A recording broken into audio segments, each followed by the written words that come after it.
Denver's converted hotels turned homeless shelters really rack up the 911 calls. But one spot in particular has nearly 4 times as many calls as any other. So now the city is changing who's in charge of security there. Our Mark Salinger has that. Today is day 289 of this year. At the Aspen Hotel homeless shelter in Denver, there have already been 431 911 calls for help. Of all the city's converted hotel shelters, this location off Quebec has faced the biggest struggles with safety. In fact, there have been more 911 calls here this year than at nearly every other hotel shelter combined. Now Denver is changing who controls security here.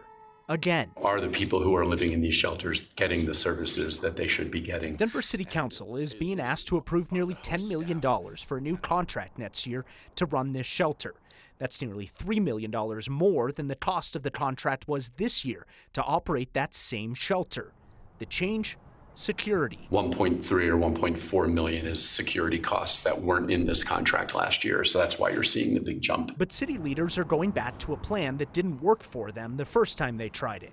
When the former DoubleTree Hotel opened as a shelter in December of 2023, the Salvation Army was in charge of security. After 2 homicides, several overdoses, and hundreds of calls to police, the city took over the safety plan in 2024. 911 calls dropped nearly 66%. But now the city is once again putting the service provider back in charge of security. This time, it'll likely be a company called Urban Alchemy. We asked each provider to tell us, how would you like to keep your building safe and secure, to give us a security plan, like what's your model for doing this? 36 calls for overdoses, 19 for domestic violence, even 1 for a shooting, all at one location so far this year. The question now, will the changes make it safer? There have been nearly 1,000 total 911 calls so far this year to all of the city-run homeless shelters. That may sound like a lot, and it is, but the city has argued that that's a significant decrease from the number of emergency calls that they used to receive to homeless encampments before the mayor began funding the operation to bring everyone inside.